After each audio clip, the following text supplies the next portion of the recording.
ఈ యొక్క భారతదేశంలో చాలా కులాలు మతాలు ఓసీలుగా, చాలా కులాలు మతాలు బీసీలుగా, మరికొన్ని చాలా కులాలు మతాలు బీసీలుగా, ఎస్సీలుగా, మరి కొన్ని కులాలు మతాలన్నీ ఎస్టీలుగా మారిపోయాయి.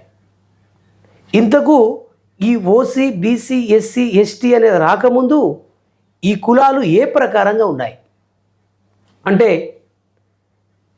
ఈ ఓసీ బీసీ ఎస్సీ ఎస్టీ రాకముందు ఈ భారతదేశంలో చాతుర్వర్ణ వ్యవస్థ, ప్రాచీన కాలం నుంచి చాతుర్వర్ణ వ్యవస్థ ఉన్నది.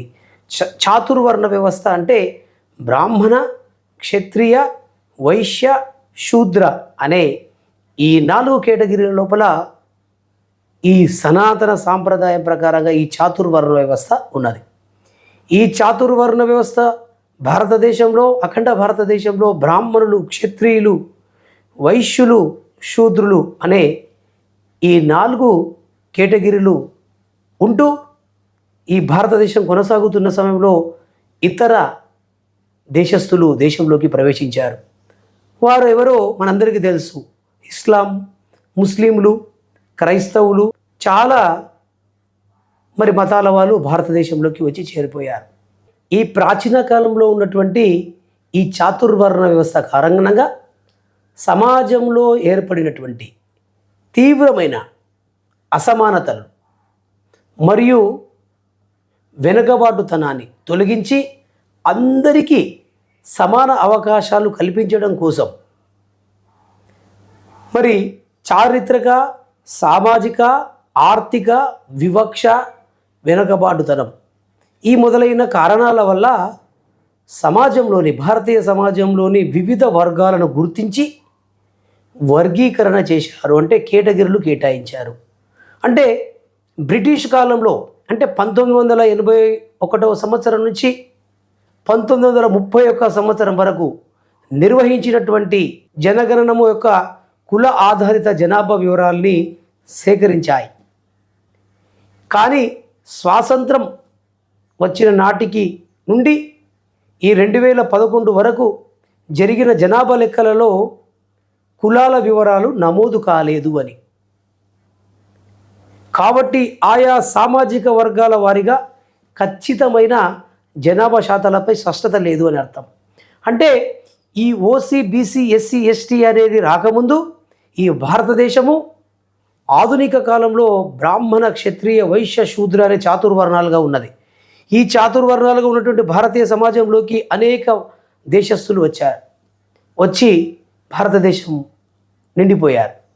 ఇక్కడ చూస్తే భారతదేశంలో చాతుర్వర్ణ వ్యవస్థ ఈ ఒక రకంగా చూస్తే ఆర్యులు పాటించేటటువంటిది అని కూడా ఒక వాడుక ఉన్నది. బ్రాహ్మణ, క్షత్రియ, వైశ్య, శూద్ర అనే ఈ చాతుర్వర్ణ వ్యవస్థ ఉన్నది. వర్ణేతర వ్యవస్థ కూడా ఉన్నది. అంటే ద్రవిడ వ్యవస్థ అని చెప్పొచ్చు. దాంతోపాటు ముస్లిము, క్రైస్తవ, ఇంకా అనేక పార్సీలు చాలామంది కూడా, జైన, బౌద్ధ ఇవన్నీ కూడా ఉన్నాయి. అది కూడా హిందూ మతంలోకి వెళ్ళి బౌద్ధ మతం వచ్చింది అని అది తర్వాత విషయం. కానీ ఈ చాతుర్వర్ణ వ్యవస్థ కాకుండా వర్ణేతర వ్యవస్థగా కూడా కొన్ని మతాలు ఉన్నాయి. ఇకపోతే ద్రవిడులు కూడా చాతుర్వర్ణాలు అని చాలామంది అంటుంటారు. ఈ ద్రవిడ సమాజంలో వీరశైవ జంగములు అంటే లింగాయత సమాజం, మరియు చాతాద శ్రీ వైష్ణవ సమాజం, ఇవి ఈ రెండింటిని చూస్తే వర్ణేతర వ్యవస్థగా కనిపిస్తారు. కొంతమంది చాతుర్వర్ణాల నుండి వారు వైదికులు అని కూడా భిన్నవాదాలు ఉన్నాయి. కానీ వీళ్ళ విషయాలను సూక్ష్మంగా పరిచయం చేస్తే వీళ్ళు ద్రవిడులు అని. అంటే చాతుర్వర్ణ వ్యవస్థ, వర్ణేతర వ్యవస్థ అంటే ద్రవిడ వ్యవస్థ కనిపిస్తుంది. అంటే ఆర్యులు పాటించేది చాతుర్వర్ణ వ్యవస్థ, ద్రవిడులు పాటించేటటువంటిది ప్రత్యేకమైన చాతుర్వర్ణ వ్యవస్థ కంటే అతీతమైనటువంటిది అని కూడా మనకు తెలుస్తుంది. వీరి యొక్క వీరశైవ జంగముల యొక్క ఆచార సాంప్రదాయ విషయాలను పరిశీలన చేస్తే వారు నిక్కచ్చిగా భౌగోళికంగా, భాషాపరంగా మీరు ద్రవిడులు అని చెప్పవచ్చు. ఇక చాతాద శ్రీ వైష్ణవులు నిక్కచ్చిగా 100% ద్రవిడులు అని చెప్పవచ్చు. వీరందరూ కూడా అమ్మ దేవతలను ఆరాధించినటువంటి వాళ్ళే అని చెప్పవచ్చు. హరప్ప మొహంజోదారోలో దొరికినటువంటి అనేక ఆకృతులు మరియు అమ్మ అనిల్ అనే విషయాలను ఈ జంగములు అంటే వీరశైవ జంగములు శివశక్తి శరణ అనే మరి తత్వానికి సమానంగా ఉంటుందని కూడా చెప్పవచ్చు. ఇకపోతే శాతాద శ్రీ వైష్ణవులు కూడా అమ్మవారిని పూజించినట్టుగా శాక్తేయులు అని చెప్పవచ్చు. అంటే అమ్మ దేవతలను ఆరాధించేటువంటి వాళ్ళు ద్రవిడులు అని. వీరికి చాతుర్వర్ణాలలో బ్రాహ్మణులు ఎలా పాటిస్తారో వీరు విభిన్నమైనటువంటి పంథాను విభిన్నమైన ఆచార సాంప్రదాయాలను వీళ్ళు పాటిస్తారు. ఇకపోతే చాతుర్వర్ణ వ్యవస్థ అంతా బ్రాహ్మణ క్షత్రియ వైశ్య శూద్ర ఈ చాతుర్వర్ణాలు 4 ఉన్నాయి. బ్రాహ్మణ క్షత్రియ వైశ్య శూద్ర అని. అంటే బ్రాహ్మణ క్షత్రియ వైశ్య దాదాపుగా ఈ 3 వర్గాలన్నింటినీ కూడా ఓసీ జాబితాలో చేర్చారు. ఇకపోతే మిగిలిన బీసీలు ఎస్సీలు ఎస్టీలు. ఇకపోతే ఓసీ బీసీ ఎస్సీ ఎస్టీ ఎలా వచ్చింది అని మనం ఒకసారి ఆలోచన చేస్తే ఎస్టీలు అంటే గిరిజన ప్రాంతాల్లో ఉన్నటువంటి వాళ్ళు. వీరి కొండ ప్రాంతాలలో గిరిజనులుగా ఉంటూ భౌగోళికంగా పట్టణాలకు దూరంగా ఉంటూ విద్యకు నోచుకోలేక ఆర్థిక అభివృద్ధిని సాధించుకోలేక చాలా వెనుకబాటుతనాన్ని ఉండడంతో ఈ బ్రిటిషు పరిపాలనలో ఉన్నటువంటి ప్రభుత్వాలన్నీ కూడా వీరికి ఎస్టీ అంటే షెడ్యూల్ తెగలు అని కేటాయించాయి. ఇకపోతే ఎస్సీలు షెడ్యూల్ కులాలు. వీరు ఈ ఎస్సీలు అనేటటువంటి చాతుర్వర్ణ వ్యవస్థలో ఉన్నటువంటి ఎస్సీ విభాగాలకు చెందినటువంటి వారందరూ కూడా అంటరానితనంతో అస్పృశ్యతతో విద్య లేక ఆర్థికంగా ఎదుగుదల లేక వివక్షను ఎదుర్కొంటూ మరి ఉన్నటువంటి వారిని షెడ్యూల్ కులాలుగా ఈ ప్రభుత్వాలు గుర్తించి ఎస్సీలుగా కేటాయించారు. ఇకపోతే బీసీలలో సామాజికంగా ఆర్థికంగా రాజకీయంగా వెనుకబడితనాన్ని మరి అనుభవిస్తున్నటువంటి వారిని బీసీలుగా అంటే బ్యాక్వర్డ్ కాస్ట్ అంటే వెనుకబడి తరగతులుగా చేర్చారు. ఇక ఓసీలు ఆర్థికంగా బాగా ఉండి ఆస్తులు బాగా ఉండి సామాజికంగా విలువలు ఎక్కువగా ఉండి అగ్రవర్ణాలుగా ఉన్నటువంటి వాళ్ళందరినీ కూడా చాలా మట్టుకు ఓసీ కేటగిరీలో చేర్చారు. వీరు అర్చకత్వము పౌరోహిత్యము చేస్తున్నటువంటి సమాజంలో బ్రాహ్మణులు అనే వారితో వీరికి విరోధాలతో వివక్షతో వీరు కేవలము పౌరోహిత్యంలో వివక్షను ఎదుర్కొంటూ ఆర్థిక వెనుకబాటుతనాన్ని అనుభవిస్తూ కేవలం ఆగమాలను అనుసరిస్తూ ఆలయాలలో సేవ మరి అర్చకులుగా సేవ చేస్తూ ఆర్థికంగా అభివృద్ధిని నోచుకోలేకపోయారు. వీళ్ళు కేవలము అర్చకత్వానికి చేస్తూ ఆలయంలో ఎక్కువ ఆర్థిక సంపదలు రాక వెనుకబాటుతనాన్ని మరి అనుభవించారు. అలాంటి సమయంలో ఈ బ్రిటిష్ కాలంలో భారతీయ సమాజాన్ని లెక్కల్లోకి తీసుకుంటున్నటువంటి సమయం లోపల ఈ చాతాద శ్రీ వైష్ణవులను ఈ వీరశైవ జంగములను ఆర్థికంగా సామాజికంగా ఉన్నత వర్గంగా గుర్తించి ఆర్థిక స్థితిగతుల ప్రకారంగా వెనుకబడిన వారు అని గుర్తించి వీరికి బీసీలుగా కేటాయించారు. ఈ చాతాద శ్రీ వైష్ణవులు BCD 28లో చేర్చారు. ఈ వీరశైవ జంగములను BCA 9వ సంఖ్యను కేటాయించారు. ఇప్పుడు కూడా ఈ సమాజంలో కూడా ఈ వీరశైవ జంగములు చాతాద శ్రీ వైష్ణవులు బీసీ కేటగిరీలో ఉంటూ ఓసీ బీసీ ఎస్సీ ఎస్టీ అని విభాగ కేటగిరీలలో బీసీ కేటగిరీలో ఉంటూ అనేక వివక్షలను ఎదుర్కొంటూ ఉన్నారు. ఇప్పుడు కూడా అర్చకత్వం పౌరోహిత్యము ఆలయ సేవలు వివిధ విభాగాలలో మహంతులుగా పండితులుగా ఉన్నారు.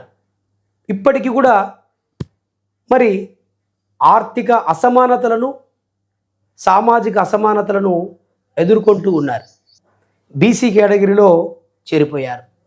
నేటికి కూడా మీరు బీసీలు అని చాలామంది చిన్నచూపు చూస్తున్నటువంటి సందర్భం. కేవలము ఈ బీసీలను ప్రభుత్వాలు ఆర్థిక స్థితిగతులను అంచనా వేస్తూ సామాజికంగా, రాజకీయంగా, ఆర్థికంగా అనే కోణంలో చూస్తూ బీసీలుగా నిర్ణయించారు.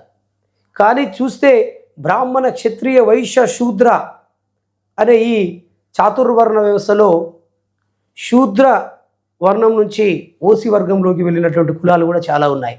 రెడ్డి, కాపు, ఇంకా అనేక కులాలు కూడా ఉన్నాయి.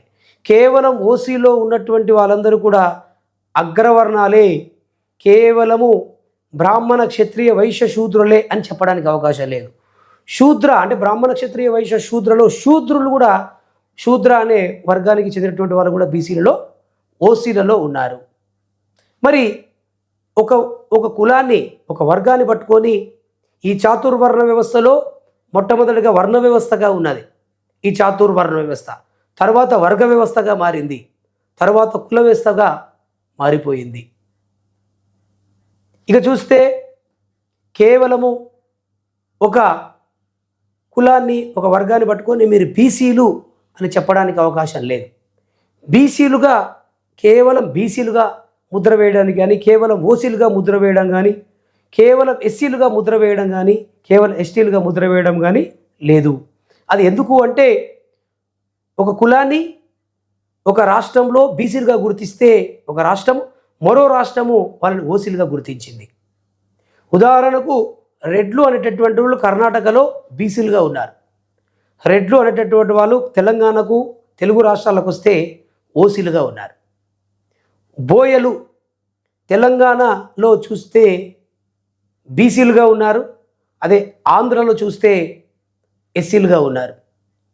చాలా కులాలు ఇదే చాతాద శ్రీ వైష్ణవాన్ని చూస్తే తమిళనాడులో చూస్తే MBC, most backward caste, Telugu రాష్ట్రాల్లో చూస్తే BC, backward caste, north India ప్రాంతంలో ఇదే చాతాద శ్రీ వైష్ణవం చూస్తే ఓబీసీలుగా పేర్కొన్నారు. అంటే ఒక కులాన్ని బీసీ అని చెప్పడానికి లేదు, ఎంబీసీ అని చెప్పడానికి లేదు, ఓబీసీ అని చెప్పడానికి లేదు.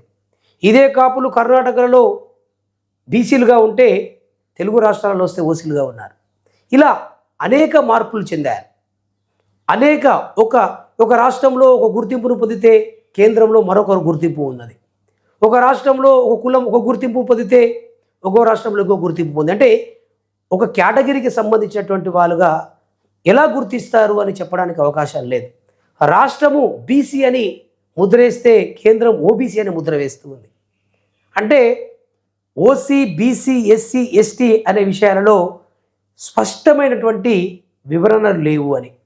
అలాంటి స్పష్టత లేనటువంటి విషయాల లోపల ఆర్థికంగా వెనుకబాటుతనంతో గుర్తింపు పొందినటువంటి చాతాద శ్రీ వైష్ణవులను, వీరశైవ జంగములను, అంటే బ్రాహ్మణులుగా, చాతుర్వర్ణాలలో చూస్తే బ్రాహ్మణులుగా కనిపిస్తారు వీళ్ళు, చాతుర్వర్ణేతరులుగా చూస్తే ద్రవిడులుగా కనిపిస్తారు. ఏది వచ్చినా చూసినా వీరు ద్విజులుగా, ఆగమ పండితులుగా, ఆలయ అర్చకులుగా, పౌరోహిత్యం చేసినటువంటి వాళ్ళుగా ఉంటారు. కాకపోతే వీళ్ళు ద్రవిడులుగా అని చెప్పడానికి వీరు యజ్ఞోపవీతం ధరించినటువంటి వాళ్ళు, వీళ్ళు కేవలం ఆగమాలను విశ్వసించేటువంటి వాళ్ళు. ఈ ఇరు వర్గాలు చాతుర్వర్ణ వ్యవస్థకు అతీతమైనటువంటి వాళ్ళు. అసలు వీరందరూ వీరశైవులు. ఈ చాతుర్వర్ణాలలో ఉన్నటువంటి వారందరూ కూడా బ్రహ్మ, విష్ణు, మహేశ్వరులు. బ్రహ్మ సృష్టిస్తే విష్ణు మరి స్థితికారకుడు, అంటే పరిపాలన చేస్తాడు, శివుడు లయకారకుడు అని భావిస్తారు చాతుర్వర్ణ వాళ్ళు. కానీ ఇదే వీరశైవులు కేవలము శివుని ద్వారానే సృష్టి ప్రారంభమైంది, సృష్టి, స్థితి, లయ అన్నీ కూడా శివుని నుంచే వచ్చాయి. వీరశైవులము శివుని నుంచే వచ్చాము, బ్రహ్మ సృష్టికి వెళ్ళి రాలేమని భావిస్తారు. అలాగనే చాతాద శ్రీ వైష్ణవులు కూడా మేము చాతుర్వర్ణాలకు అతీతమైనటువంటి వాళ్ళము, మేము కేవలం విష్ణువు సంబంధించినటువంటి వాళ్ళము, సృష్టి, స్థితి, లయకారకుడు విష్ణువే అని భావిస్తారు. అంటే చాతుర్వర్ణాలలో ఉన్నటువంటి ఎవరైతే వర్ణాలు ఉన్నాయో వాళ్ళ ఆచార సంప్రదాయాలన్నీ కూడా వీరు విభిన్నటువంటి ఆచార సంప్రదాయాలు ఈ రెండు వర్గాలకు ఉంటాయని మనము చెప్పవచ్చు. ఈ ఆర్థిక స్థితిగతులను అంచనా వేసి బీసీలుగా కేటాయించారు. కానీ ఈనాటికి కూడా ఈ బీసీ విభాగంలో ఉన్నటువంటి ఈ బ్రాహ్మణులు చాతుర్వర్ణాలుగా చూస్తే బ్రాహ్మణులుగా, చాతుర్వర్ణేతరులుగా చూస్తే ద్రవిడులుగా, ఏది ఏమైనా ద్విజులుగా, బ్రాహ్మణులుగా వీళ్ళు కనిపిస్తారు. మరి వీరు ఈనాటికి బీసీ వర్గంలో ఉండి బీసీ ఫలాలను, బీసీ సంక్షేమ ఫలాలను అందుకోలేకపోతున్నారు. అలాగనే బ్రాహ్మణ సంక్షేమ ఫలాలను అందుకోలేకపోతున్నారు. ఒక రకంగా చూస్తే శూద్రులకు బ్రాహ్మణులకు వారధి లాంటి వాళ్ళు అని చెప్పవచ్చు. ద్రవిడ సమాజంగా, బ్రాహ్మణ సమాజంగా, ఆర్యులుగా, ద్రవిడులుగా, మిశ్రమ సమాజంగా కూడా వీళ్ళు కనిపిస్తారు. నేటికి వీరు ఆర్థికంగా వెనుకబాటుతనాన్ని, వివక్షను, ఆర్థిక అసమానతలను ఎదుర్కొంటూ ఉన్నారు. సామాజికంగా వీళ్ళు ఉత్తమమైనటువంటి బ్రాహ్మణులు అని. వీరు బీసీలో నిక్కచ్చిగా బ్రాహ్మణులుగా ఉంటున్నారు. కేవలము బీసీలలో బ్రాహ్మణులు ఎలా ఉంటారు అని చాలామంది అనుకుంటారు. కానీ బీసీ అనే వర్గము ఎలా అంచనా వేయబడింది అనే, వాళ్ళు ఎలా కొలిచారు అనే దాన్ని చూస్తే సామాజికంగా, ఆర్థికంగా ఈ రెండు కోణాల్లో చూసి బీసీలు అని గుర్తించారు. అసలు ఈ బ్రిటిషు కాలం వచ్చిన తర్వాత నుంచే ఈ ఓసీ, బీసీ, ఎస్సీ, ఎస్టీ అనేది వచ్చాయి. అంతకు పూర్వము చాతుర్వర్ణాలు ఉన్నాయి. ఇక చెప్తే ద్రవిడులు, ఆర్యులు అనే ఉన్న సమాజం అనేది కూడా భిన్నవాదాలు ఉన్నాయి. ద్రవిడులకు, ఆర్యులకు అనే ఇద్దరు భారతీయులు అయినా కాకపోయినా వీరి ఆచార సాంప్రదాయాలు విభిన్నంగా ఉంటాయి. వీళ్ళు భాషలు అంతా ద్రవిడ భాషలే మాట్లాడతారు. చాతాద శ్రీ వైష్ణవులు, వీరశైవ జంగములు అని కూడా. ఇలా బీసీలుగా ఉన్నటువంటి బ్రాహ్మణులుగా చాతాద శ్రీ వైష్ణవులను, వీరశైవ జంగములను, వీరశైవ లింగాయతు బలిజలు వీరందరినీ కూడా బీసీ వీరశైవ జంగములను, చాతాద శ్రీ వైష్ణవులను బీసీ బ్రాహ్మణులుగా మనం చూడవచ్చు.